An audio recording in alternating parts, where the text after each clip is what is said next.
The Economy Secretary rightly talks about green jobs, but 2 years ago the government claimed it had saved BiFab, but yesterday it gave up on the company and its workers.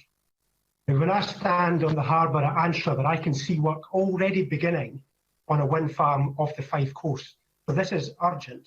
So what new steps will the government take to ensure that some jackets or any of the wind farms off the Scottish coast will be built in Fife? Cabinet Secretary. Well, clearly it's an extremely difficult situation. I have kept in touch and have written to SIPEM to try and keep the opportunity and door open to have some kind of delivery carried out of the sun jackets at BiFab. That is extremely challenging. The unions and indeed members within the chamber asked if I could approach the UK government to find out could they intervene in terms of working capital and assurance. Remember, the majority shareholders and the director of BiFab themselves aren't doing that.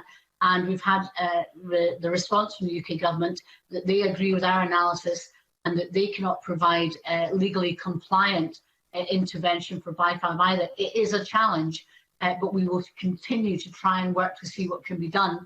And we've agreed to set up a working group that will look at what can be done for BiFab, indeed also not just in Fife, but also in Arnish and elsewhere, and indeed that wider supply chain to ensure that we can have renewable jobs. But we need that contract for difference to be changed. Otherwise, as the evidence that was laid out to the Economy Committee yesterday it makes clear, Scotland will always be at a disadvantage to undercutting of labour costs elsewhere across the globe.